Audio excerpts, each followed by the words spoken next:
Hi everyone, good morning. Welcome back to my channel. আমাৰ হৰাই দিয়া দিনাখনে মই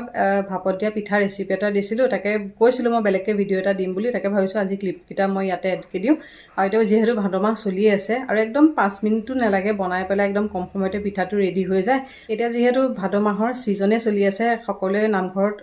হৰাই চাহ তেনেকে দি আছে কাৰণে ভাবিলো পিঠা ৰেচিপিটো শেয়াৰ কৰো আৰু একদম কম সময়তে আপোনালোকে যিমান ব্যস্ত থাকিলেও মানে তাৰ মাজতে 10 মিনিট মান সময় উলিয়াই লৈ পেলাই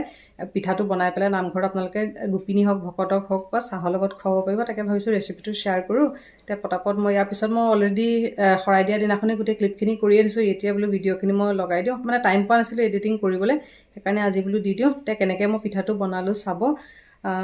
আৰু ভিডিওটো ভাল লাগিলে লাইক কৰিব শেয়াৰ কৰিব লগতে বেল আইকনটো অল কৰি দিব যাতে মোৰ আহি থকা নতুন ভিডিও নটিফিকেশন পাই থাকে আৰু লগতে ভিডিওটো হাইড কৰি দিবলৈ নাপাহৰিব বলো কেনেকৈ মই পিঠাটো বনাইছো তেনেহলে দেখুৱাম ভিডিওটো একদম স্কিপ নকৰাকে চাব স্কিপ কৰিলে বহুতখিনি বস্তু মানে স্কিপ হৈ যাব যে সেইকাৰণে গম নাপাব সেইকাৰণে স্কিপ নকৰাকে ভিডিওটো সম্পূৰ্ণ শেষলৈকে চাব আৰু বেছি দীঘলো নহয়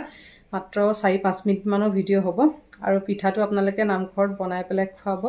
আৰু ভিডিওটো কেনেকুৱা পালে কমেন্ট কৰি বলে পিঠাটো বনাবৰ কাৰণে যিকোনো ব্ৰ্যান্ডৰ সুজি ল'ব পাৰিব এফালে মই লৈছো সুজি আৰু মেজাৰিং কৰিবৰ কাৰণে এটা কাপ লৈছো আৰু এফালে লাগিব ইনো পেকেট আৰু লগতে লাগিব অকমান ৰিফাইন্ড চেনি লগতে অকনমান লাগিব বেকিং পাউডাৰ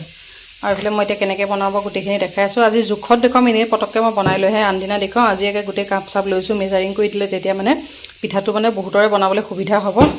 প্ৰথমতে মই এফালে এটা লৈছো বাউল আৰু পিঠা বনাবৰ কাৰণে এফালে লৈছো মই দুটা কেক টিন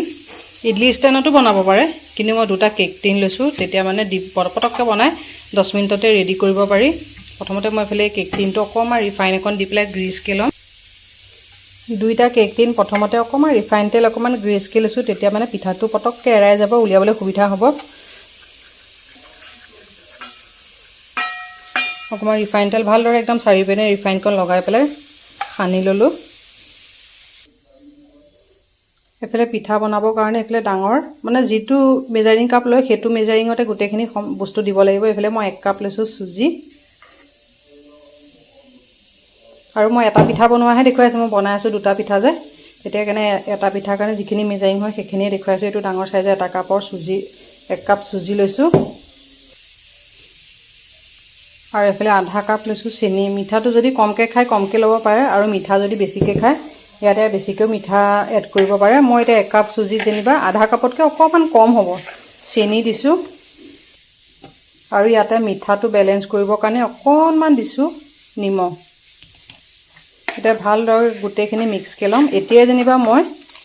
ইনোটো ব্যৱহাৰ নকৰো পাছতকে ব্যৱহাৰ কৰিম আগতে ভালদৰে চেনি আৰু সুজি নিমখ গুটেখিনি ভালকে মিক্স কে লৈছো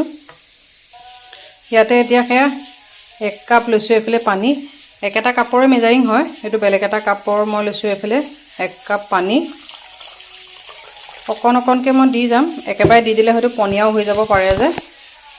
সেইকাৰণে অকনকে পানী দি পেলাই মিক্স কে যাম প্ৰথমতে তো সুজি যেহেতু অকন পানীটো খুহিব আৰু ইয়াত পানী খলনি যদি গাখীৰ দিও বুলি কয় গাখীৰো দিব পাৰিব কিন্তু মই এতিয়া যেনিবা পানীয়ে এড কৰিছো অকমান এখিনি বেটাৰটো পাতলে হৈ থাকিব অকন সময় ফুলিবলৈ দিব লাগিব যে তাৰ পিছত ধুনিয়া জুখৰ এটা কনসিস্টেন্সি হৈ যাব ভালদৰে মই গুটেখিনি মিক্স কে লম এখিনি ভালদৰে মিক্স কে ললো এতিয়া অকমান সুজি যেহেতু অকমান পনিয়া হৈ থাকিব পিছত সুজিখিনি যেতিয়া পানী খুহিব তেতিয়া ধুনিয়াকে ডাঠ হৈ যাব ইয়াতে এতিয়া মই অকমান 2-3 চামুচ মান দিছো ৰিফাইন দি পেলাই ঘিউ দিও বুলি ক'লে ঘিউ দিব পাৰে আৰু ইয়াতে কাজু কিশমিশ আলমন্ড যিকোনো ড্ৰাই ফ্ৰুট এড কৰিব পাৰে কিন্তু মই দিয়া নাই জলদাজলিকে বনাই আছো যে সেইকাৰণে এনেকৈ হেৰি কৰিছো এখিনি ভালদৰে এটা মই ইয়াতে মিক্স কে ললো এতিয়া ফেলে সুজিখিনি অকমান 10 মিনিট মানৰ কাৰণে ৰেষ্ট দিবলৈ দিম তেতিয়া ধুনিয়াকে জুখত ফুলি যাব 10 মিনিট হৈ গল আৰু ফেলে সুজিখিনি একদম ধুনিয়াকে এতিয়া ফুলি উঠিছে আৰু আগতীয়াকে ইলাইচি দিবলৈ পাহৰি গলো এফালে 3-4টা মান ইলাইচি থৈ দিছিলো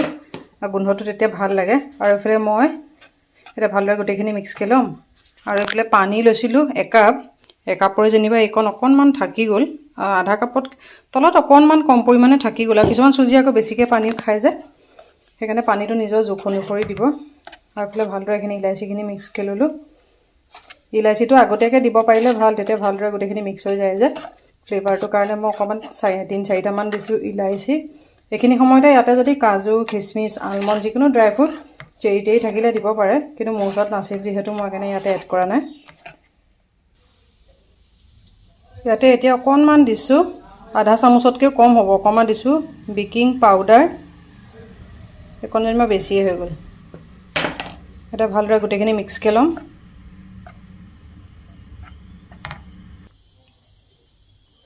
আৰু এইফালে এইখিনি ইনো লৈছোঁ, এইখিনি আধা চামুচতকৈ অকণমান বেছি হ'ব। আৰু পেকেটটোৰ অকণমান এইফালে থাকি গ'ল যেনিবা। এতিয়া ইনো দিয়াৰ পিছত মানে বেছি জোৰেৰে মিক্স নকৰোঁ আৰু, নহ'লে গোন্ধটো তাৰ যোনটো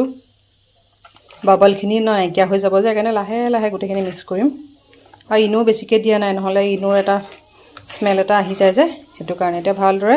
লাহেকৈ অকণমান মিক্সকৈ ল'ম। আৰু এইফালে বেটাৰটো মোৰ ৰেডি। আৰু এইফালে বেটাৰটো এইফালে ট্ৰেন্সফাৰ কৰি ল'লোঁ কেক টিনটোলৈ। চুজিৰ মই বেটাৰটো ৰেডি কৰোঁ মানে আগতীয়াকৈ মই এইফালে পানী উতলাই লৈছিলোঁ। আৰু যিহেতু মোৰ কেক টিনটো চাইজটো ডাঙৰ, সেইটো কাৰণে ডাঙৰ চচপেন এটা বহাই দিছোঁ। এইফালে তলত পানী অলৰেডি উতলি আছে। মই ফ্লেমটো এতিয়া হাই টু মিডিয়াম ফ্লেমত মই 10 মিনিটমানৰ কাৰণে বেক হ'বলৈ দিম। আৰু এইফালে মোৰ পিঠাটো ৰেডি হৈ গ'ল। আৰু একদম কম সময়তে 10 মিনিটতে আপোনালোকে বনালে গৰমে গৰমে নামঘৰত নি খাব পাৰিব। এতিয়া মই টুথপিক এডালেদি চেক কৰিছোঁ, লাগি ধৰিলে মানে তেতিয়া আৰু অকণ সময় লাগিব, 10 মিনিটতে ৰেডি হৈ যায়। এইফালে মোৰ পিঠাটো ৰেডি। মই বনাই কৈছিলোঁ দুটা পিঠা বনাইছিলোঁ, কিন্তু এটা মেজাৰিঙতহে মই দিছোঁ। আৰু এতিয়া মই গৰমে গৰমে চাকু এখন দি পেলাই পিঠাটো এৰুৱাই ল'ম। মানে ঠাণ্ডা কৰি লৈ এৰুৱাব পাৰিলে পিঠাটো ভাল হয়, কিন্তু মোৰ যিহেতু দৌৰা দৌৰি হৈ আছিলে যে, সেইকাৰণে গৰমে গৰমে মই চাকুখনেদি এৰুৱাই লৈছোঁ। ঠাণ্ডা হ'লে তেতিয়া মানে কাটিলে পিঠাটো শ্বেপটো খুব ধুনীয়া হয়। আৰু এতিয়া ট্ৰে এখনত মই পিঠাটো ট্ৰান্সফাৰ কৰি ল'ম। কৰি লৈ পেলাই মই এতিয়া নিজৰ পচন্দ অনুসৰি চাইজ লৈ পেলাই কাটিলেই হৈ যায়। ইডলি ষ্টেণ্ডত মানে এটা এটাকৈ বনাই থাকিলে বহুত সময় লাগে যে, এনেকৈ আপোনালোকে ডাঙৰ কেক টিন থাকিলে বনাই দিলে তেতিয়া মানে একদম কম সময়তে বহুত কেপিচ উলিয়াব পাৰে। মোৰ যেনিবা দুটা কেক টিনত মই বনাইছিলোঁ, 35 পিচমান মোৰ ওলাইছে। আৰু কেকটো কিমান ছফ্ট হৈছে চাওক। গৰমে গৰমে কাটি দিয়াৰ কাৰণে ছাইডবোৰ মানে অকণ এৰাই এৰাই গৈছে। ঠাণ্ডা হ'লে মানে তেতিয়া আৰু খুব ধুনীয়াকৈ মানে পিঠাটো এৰাব। আৰু ইয়াতে মানে পাউডাৰ গাখীৰ এড কৰিব পাৰিলে টেষ্টটো আৰু ভাল হয়, কিন্তু মই মানে পাহৰি থাকিলোঁ এড কৰিবলৈ, পিছতহে মানে মনত পৰিছে। আৰু ৰেচিপিটো কেনেকুৱা পালে ক'ব। আৰু এনেকৈ বনাই লৈ ঘৰতো খাব পাৰে চাহৰ লগত, বা নহ'লে নামঘৰতো এনেকৈ গোপিনী ভকতসকলক খুৱাব পাৰে। আশা কৰোঁ ৰেচিপিটো ভাল পালে পুনৰ এটা নতুন